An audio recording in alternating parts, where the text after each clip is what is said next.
قمر جمیل کی تصنیف جدید ادب کی سرحدیں جلد اول مضمون نمبر 9 کروچے کا نظریہ اظہاریت۔ کروچے کے نظریہ اظہاریت کے سلسلے میں وجدان سب سے زیادہ اہمیت رکھتا ہے۔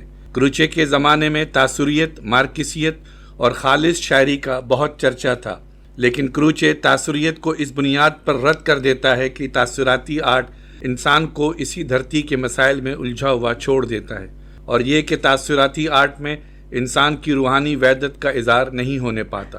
آرٹ میں بلندی اور عظمت ہونی چاہیے۔ یہ عظمت آفاقیت کے احساس سے پیدا ہوتی ہے۔ کروچے کہتا ہے کہ تاثراتی آرٹ میں نہ عظمت ہوتی ہے نہ وسعت۔ خالص شاعری الفاظ سے وہی تاثر پیدا کرنا چاہتی ہے جو موسیقی سے پیدا ہوتا ہے۔ خالص شاعری میں یقین رکھنے والے زبان کے علامتی جوہر پر زور دیتے ہیں۔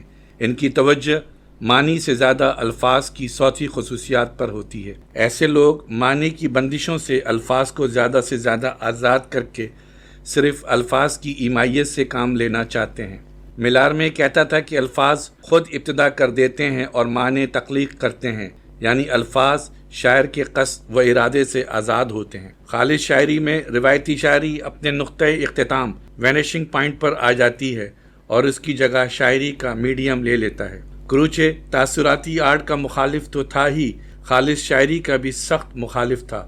خالص شاعری کے سلسلے میں وہ کہتا ہے کہ جس طرح پھول پودے کے بغیر نہیں ہوتا اور پودے کے لیے ضروری ہے کہ اس کی جڑیں زمین میں ہوں، اسی طرح شاعری بھی زندگی سے بے تعلق ہو کر نہیں رہ سکتی۔ آرٹ کا تعلق انسان کی روحانی وحدت سے ہوتا ہے، اور یہ روحانی وحدت آرٹ میں اپنا اظہار کرتی ہے۔ اپنے ہر کام میں انسان اپنی روح کی وحدت ہی سے قوت حاصل کرتا ہے۔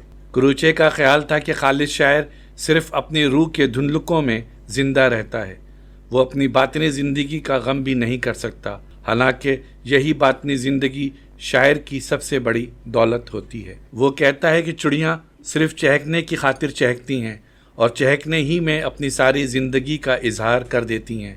اس فقرے سے ظاہر ہو جاتا ہے کہ کروچے آرٹ کو کسی مقصد کا ذریعہ نہیں بنانا چاہتا، حالانکہ ایک زمانے میں مارکس کی سرمایہ کاری کے مطالعے سے اس میں مارکسیت کے لیے بڑا جوش و خروش پیدا ہو گیا تھا، لیکن یہ خیال کہ آرٹ طبقاتی مفادات کے تابع ہوتا ہے اس کے دل میں جگہ نہیں بنا سکا۔ کروچے مارکسیت، تاثریت اور خالص شاعری کو رد کرتے ہوئے کہتا ہے کہ آرٹ امیج تخلیق کرتا ہے اور یہ تخلیق وجدان سے ظہور کرتی ہے۔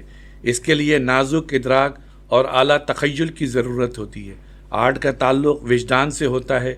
آرٹ میں بیرونی عمل ٹیکنیک کے ذریعے سامنے آتا ہے۔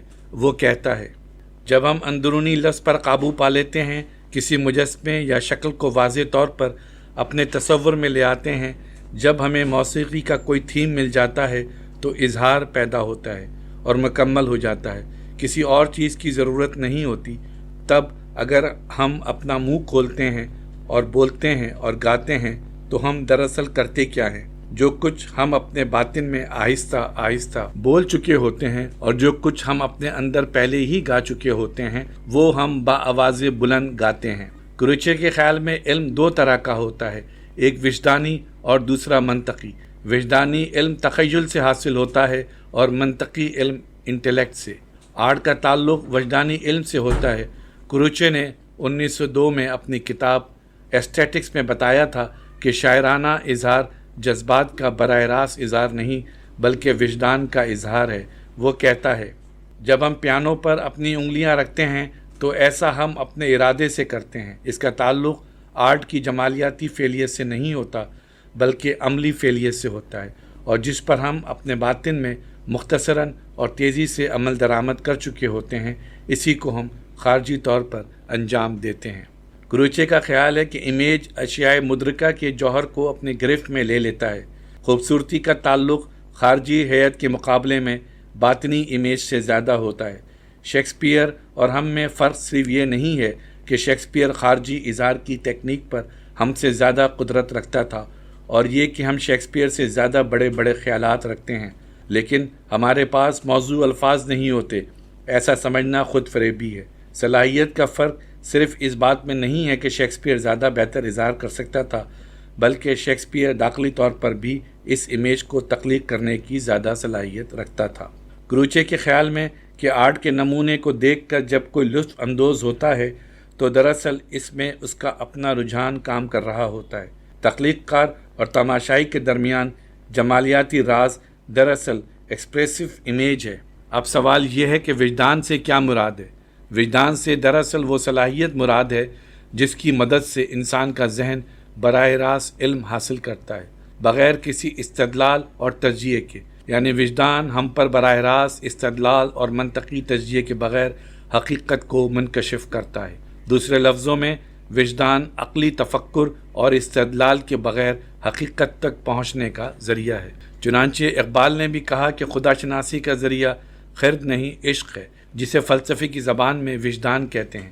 برگسا نے بھی اپنی کتاب تخلیقی ارتقاء میں وجدان کو تعقل سے الگ ایک صلاحیت قرار دیا ہے۔ وہ کہتا ہے but it is to the very inwardness of life that institution leads us by intuition. I mean instincts that has become disinterested, self-conscious, capable of reflecting upon its object and of enlarging it indefinitely. برگسا کا خیال ہے کہ یہ ناممکن نہیں ہے کیونکہ انسان میں جمالیاتی صلاحیت موجود ہے جو اس کا ثبوت ہے۔ انسان کا شعور دو چیزوں میں بٹ گیا ہے، وجدان میں اور ذہانت میں، کیونکہ انسان کی ضرورت بھی یہ ہے کہ وہ مادے سے بھی نپٹے اور ساتھ ہی ساتھ زندگی کے دائرے کے پیچھے بھی چلے۔ شعور کا یہ دوہرا پن خود حقیقت کے دورے ہونے کے باعث ہے، یعنی حقیقت کی بھی دو ہیئتیں ہیں، وجدان اور تعقل۔ برگسا کا خیال ہے کہ شاعر کا وجدان ماہر مابعد الطبیعات کی تحلیل سے زیادہ اظہار صداقت کرتا ہے۔ اب یہ دیکھیے کہ اظہار سے کیا مراد ہے۔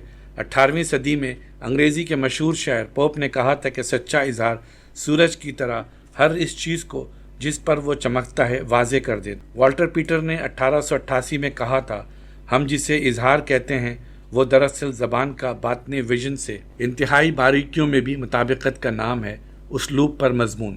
لغت کے ماہرین بھی کہتے ہیں کہ اظہار کا مطلب ہے کسی اندرونی حقیقت کو خارجی شکل دینا، کسی ایک چیز کا دوسری چیز سے اظہار کشاف تنقیدی اصطلاحات میں لکھا ہے۔